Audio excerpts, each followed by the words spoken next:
chances are you've allowed for life's challenges to take up too much of your time and energy. It's not to say that you shouldn't take time to manage big setbacks, the really painful ones. What I am saying is that there are ways to bounce back faster and to not allow for setbacks to throw you off from what you want most in life. In fact, some of the most successful people out there, people who have overcome great adversity, overcome major obstacles that seemed almost impossible, are putting into place some of the key things that I'm talking about today. They're looking forward. They're focusing on how they can move through the setback versus how the setback can hold them back, versus how the obstacle can actually stay in their way. They're looking for ways around and over it and through it. I'm Brittany Anderson, president and partner at Sweet Financial Partners out of Southern Minnesota. Our team of professionals have worked with hundreds of people over the years to not only set big goals and dreams for their futures, but also to help them prepare for some of the most difficult what-if scenarios. Things that they maybe would hope would never happen, but they know are a possibility. In fact, myself and our founder, Brian Sweet, we recently wrote the book Dream Architecture that focuses solely on how you can create the future of your dreams by focusing on what's possible, by minimizing your focus on the things that are outside of your control, by being proactive and putting the right people in your life. The word retirement is in the subtitle, but it's really more so about navigating the biggest transitions that you'll face, the good and the bad, and moving through those with intentionality. So if you want to get yourself a copy, visit dreamarchitecturebook.com, snag your free copy today so that you can start living the life of your dreams. Pre-pandemic, when I think about setbacks and obstacles, that lovely blessed event that we won't mention, pre-pandemic, all live events were canceled. Plans were canceled. Personal travel was canceled. Everything was shutting down. You can probably think of things in your life that were impacted, things that were, maybe completely outside of your control. So in navigating that and looking at what was happening around, I said to myself, okay, so what? Now what? Not to minimize the impact or what was about to happen and unfold in the world, but to look at it and saying, hey, I can't control this. What's going on is completely outside of my control, my reach. So what can I do to move through this in a positive way? Making the best out of a really cruddy situation.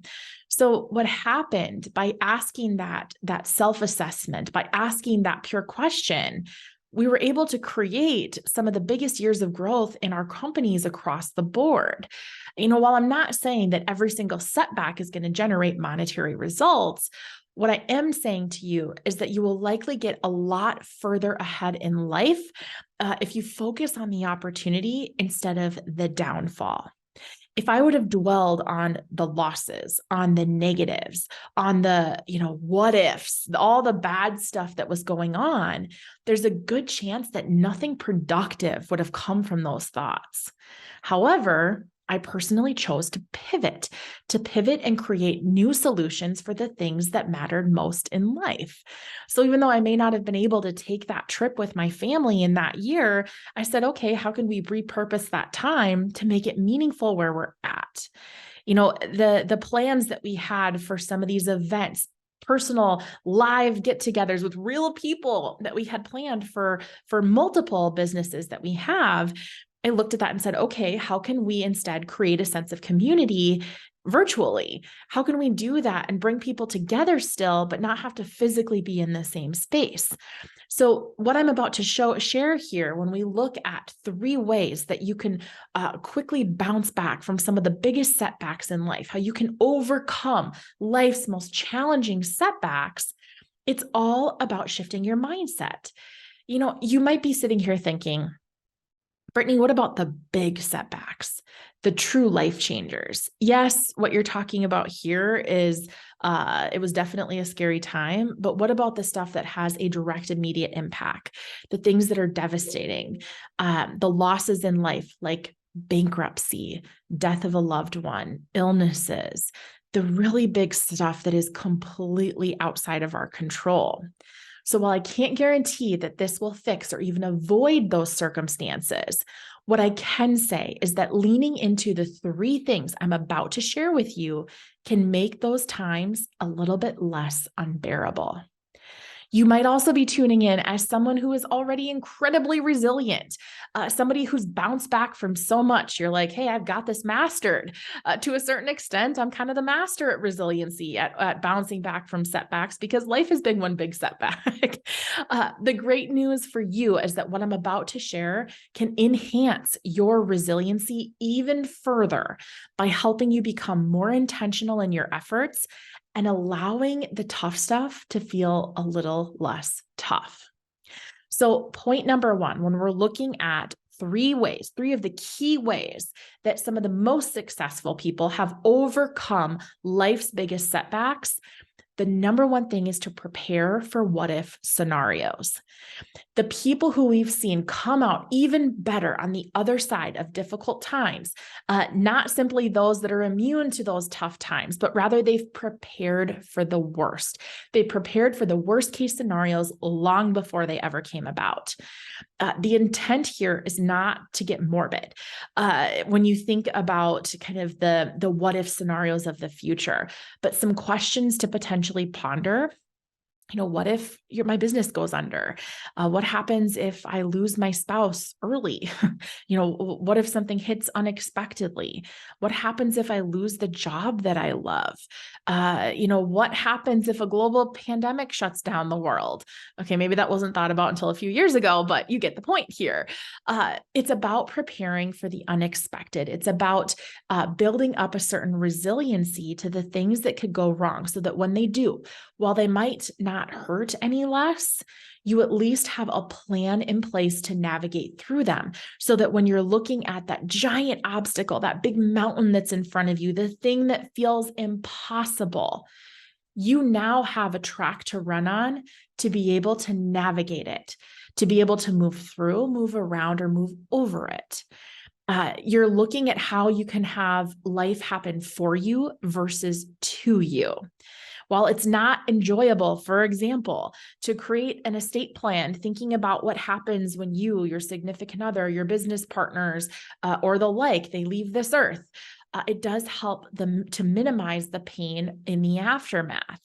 It's also like when you have kids, you might be listening to this with small kids at home. Maybe you have grown kids, grandkids, and you're helping them think through this. But it's not fun to create a will. Right? Wills are not fun to think about because it's what happens when you're not here anymore, when your spouse or significant other isn't here anymore. But these are something that you can do to help you plan for a worst case scenario so that, again, when the thing hits, when the tough stuff is thrown in front of you, you're not faced with decisions on how to navigate it and what's going to come out on the other end. You're able to instead feel the emotion, focus on how you feel and how you can move through that. Maybe this applies to some of the simple things in life. Like you have jam-packed meetings on your schedule, but bad traffic or bad weather totally throws you off schedule, off course. What's your go-to plan if those things go awry? What about those of you that have saved for years for retirement? Those days where you wake up without an alarm clock and do all the things that you want to do that you've been waiting for, and the markets take a big dip. So the people who are focused on creating opportunities, they've already considered those scenarios. They've worked with professionals to say, hey, if this happens, then what? If this happens, then what do we do over here? How do we navigate through this? How does it affect my future? How does it affect my loved ones?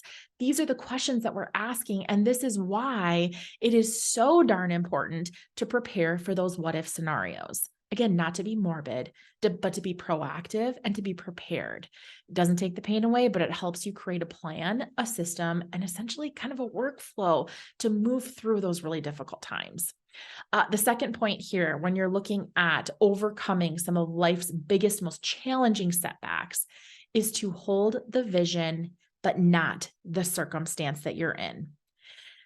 This is a really important one that can be easy to lose sight of. People that are creating success in their lives, that aren't letting life setbacks completely throw them off course, They're holding the vision, not the circumstance. I am not downplaying here some of life's biggest setbacks. I personally have experienced some of the hardest, most challenging setbacks that there are. I've lost loved ones. I've had loved ones get really, really sick. I've dealt with health issues myself. There's been things across the board that have been really tough and really challenging. Family members passing far too early, far sooner than any of us would have hoped, anticipated, or expected. Those moments were stinking painful. At times, they felt unbearable. But there was one thing that I consistently kept in mind. What can this teach me, and how can this contribute to my future? How can I show up better for the people that I love? That might sound odd, but the point here being is that when you're looking for the lesson, the reason, the intent behind these things that happen that are not good, it helps you show up for the people that are still in your life that you love, for your children, for your grandchildren, for your family, for your team members, people who look to me to add value into their lives. And if I can't find ways to move through some of the toughest setbacks that are out there, then how am I supposed to show up for them? So you can likely think about things in your life that you're navigating. Maybe right now, maybe you have, lost your job recently, lost a loved one. You're experiencing challenge after challenge after challenge, and it feels stinking impossible.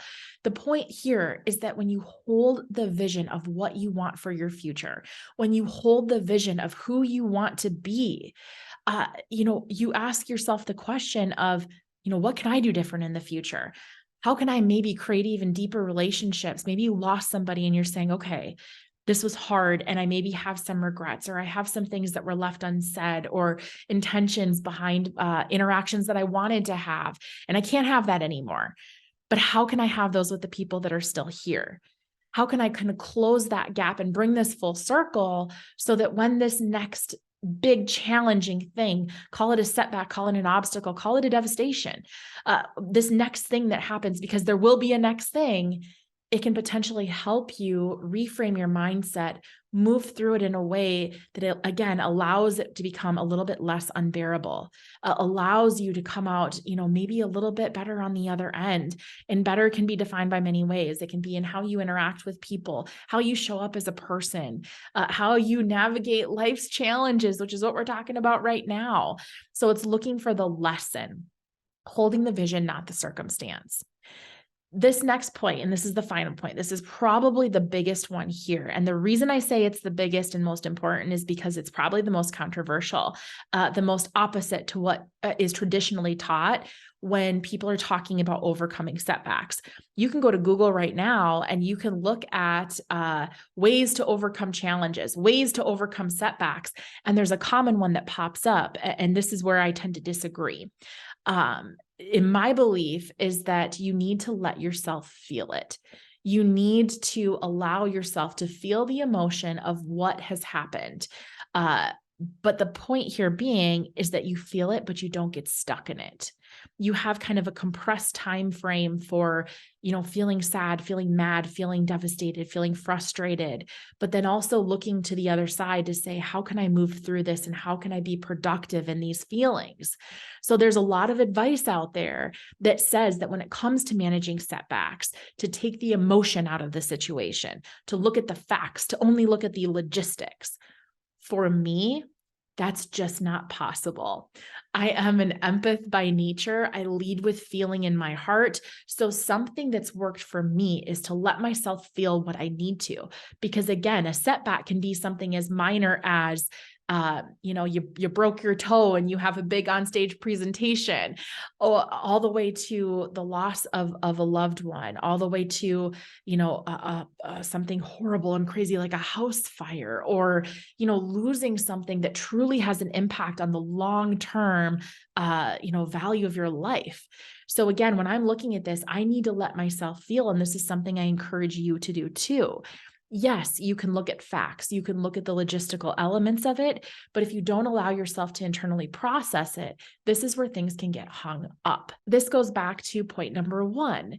When you're looking at preparing for the what if scenarios, it makes the emotional feel again, a little bit less unbearable.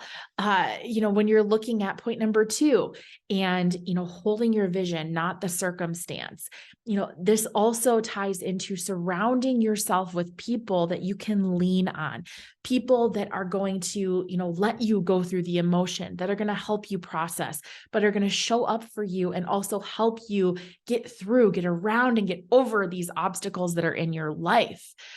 So really making sure that you are surrounding yourself with the right people to, help you get unstuck, to not let you stay in the suck of the situation, and to really help you navigate it in a way that, you maybe can't do for yourself or do alone. So regardless of what the situation is, regardless of what the setback is, let yourself process the emotion, then move to a place where you are navigating to a solution. Focus on the vision, move out of the circumstance, and build that life that you can't wait to wake up to. So when it comes to navigating setbacks, a lot is influenced by our state of mind on a consistent basis. So this is why you need to tune into the 5 ways to becoming even more optimistic during challenging times. So click the video link here. This is going to help not only share some really interesting and helpful insights, but clear-cut action items that you can put in place today